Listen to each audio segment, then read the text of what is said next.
Testing 1, 2, 3, 4, 5. Welcome to Tucson Air Branch for today's press conference with Secretary Mayorkas. I am always really bad at doing this. Does everybody's everybody's got good audio? You good? Okay. Everybody good? All right.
Testing 1, 2. Everybody good? Everybody hear me?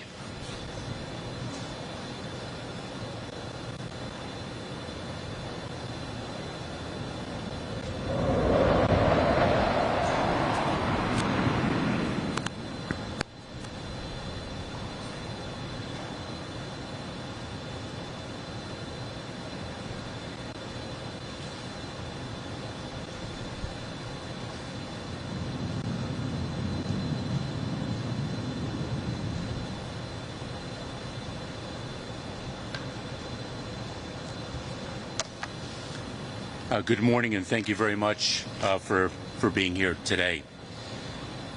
3 weeks ago, in the face of congressional inaction, President Biden used his executive authority and suspended the entry of non-citizens across the southern border.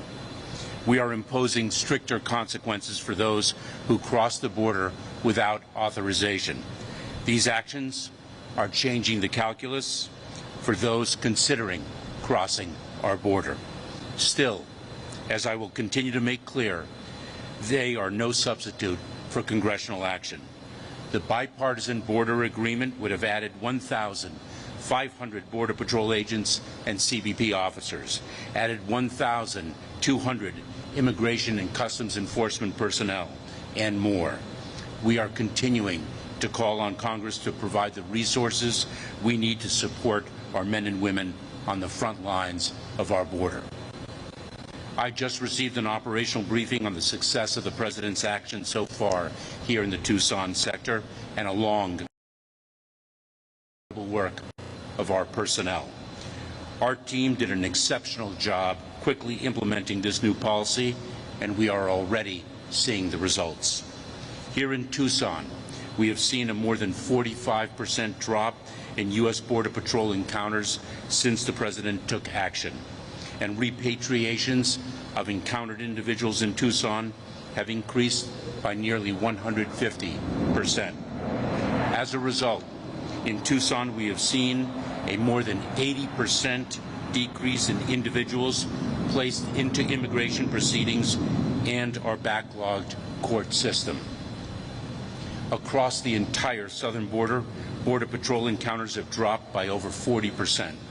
We are removing more non-citizens without a legal basis to stay here, nearly doubling the rate at which we are removing non-citizens directly from Border Patrol custody here in Tucson and across the southern border.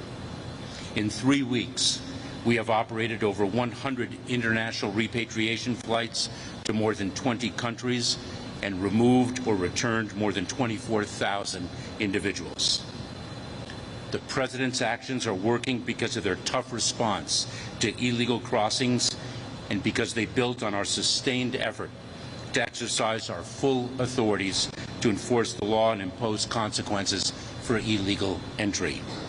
We are attacking the smuggling organizations that prey on the vulnerable, even as the smugglers try to undermine our actions. We are also working with partner nations in the region and building lawful pathways for people to seek humanitarian relief in a safe and orderly way. This is all being executed by our incredible personnel: CBP Border Patrol agents, field operations officers, air and marine agents, ICE ERO officers and HSI agents, USCIS asylum officers, and others in DHS and across the federal government have done incredible work implementing the President's executive actions and meeting the challenges at the border. I want to recognize the leadership here and the people whom they lead, some of whom are behind you, for the incredible work they do every single day, so very many of them at personal risk. I want to reiterate, this is no substitute. The executive actions are no substitute for congressional action. Only Congress can deliver a full and lasting solution. Only Congress, through legislation, can fix what everyone agrees is a broken immigration system that was last updated almost 30 years ago. Only Congress can give us the resources we need. We have been under-resourced for decades. We need timely funds to hire more agents, officers, and support personnel, to buy, install, and maintain more technology, hire more judges to move cases faster, and equip us to remove more quickly people who do not qualify for relief, and more. Only Congress can provide these funds. The needed fixes to our broken immigration system and the resources that our frontline agents and officers have repeatedly asked for and deserve were exactly what the Senate's bipartisan border security bill would have delivered. It was bipartisan legislation that was negotiated for months and would have delivered the toughest border measures in decades. But politics got in the way. The President took action. The border security steps we have taken over the past 18 months are bringing order. With that, we'll open it up to your questions.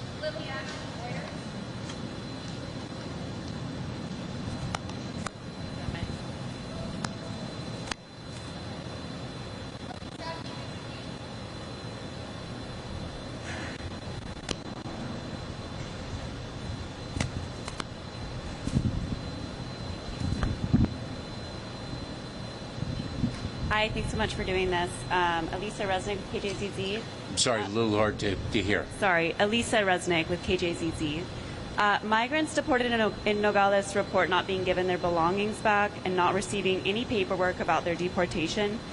What is their legal status in terms of when they are deported? What sort of paperwork should they be receiving, and why are their belongings not given back? We do take individuals' belongings for the safety and security of the personnel in our custody and the safety and security of the aides. We return the individuals' belongings when they are removed or when they are moved to a different facility. That is our standard operating procedures.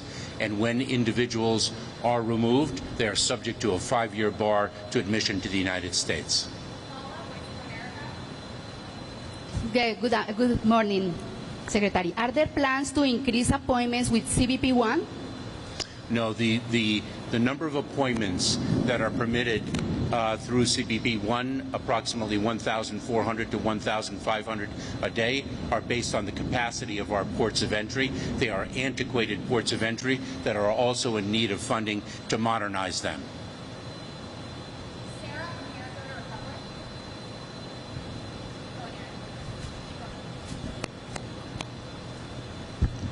Hi, I'm Sarah Lapis. Is anyone detained while this order is in place get an entry ban of some kind to the U.S.? And is that a violation of asylum law? I'm sorry, I didn't quite get the first part of your question, but I can assure you of one thing, and that is that we comply with the law. We comply with asylum laws, and we comply with enforcement laws as well.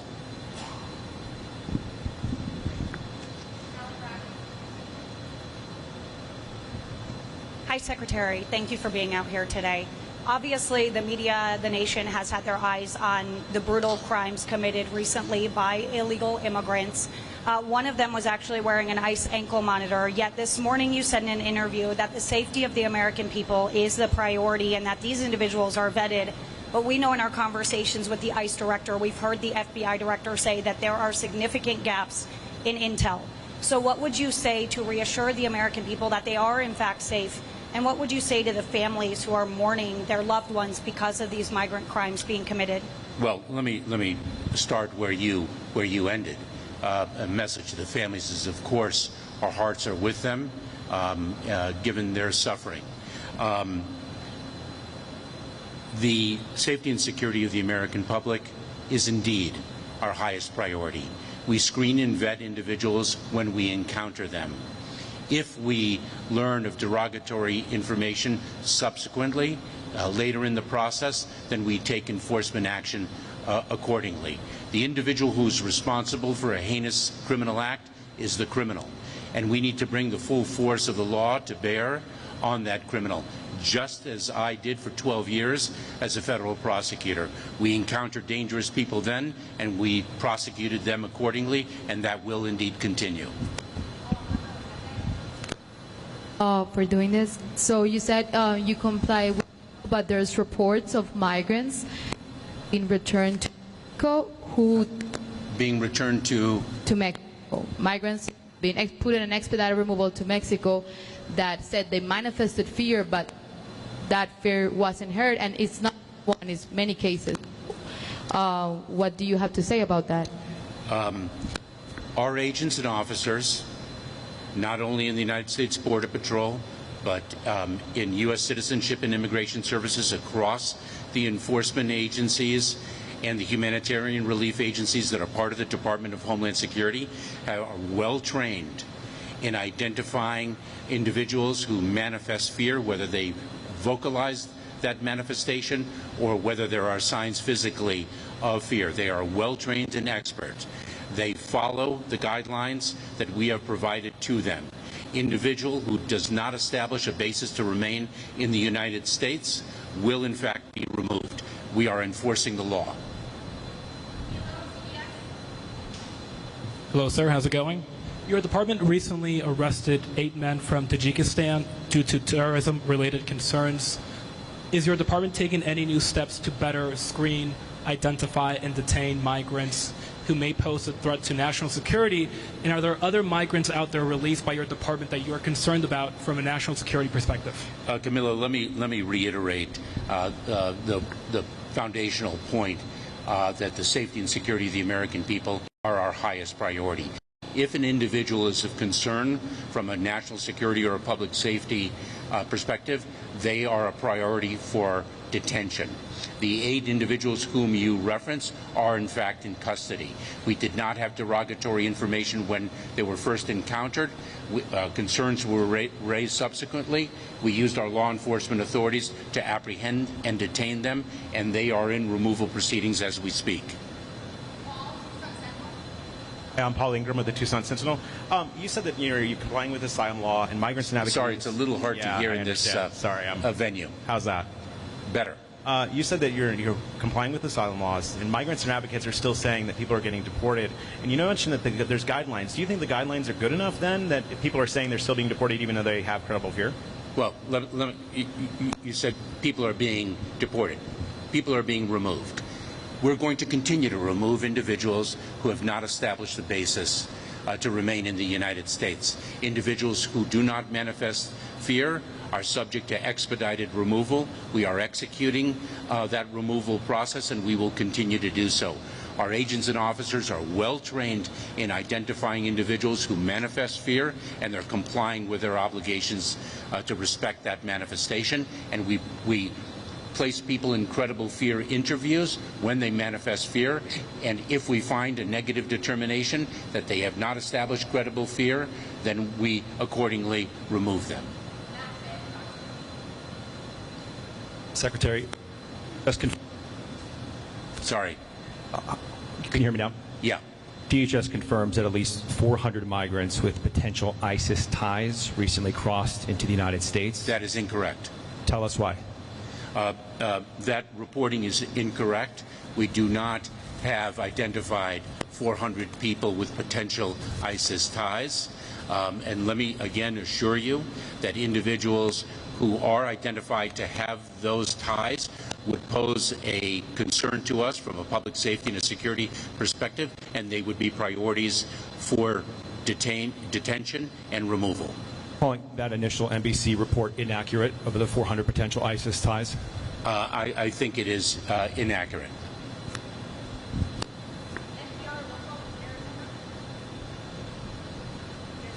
Let me be clear. Let me be clear about something. Precision when one is addressing the facts is very, very important. I just answered your question. Precision, let me just be clear. Precision when one is dealing with the facts is very, very important.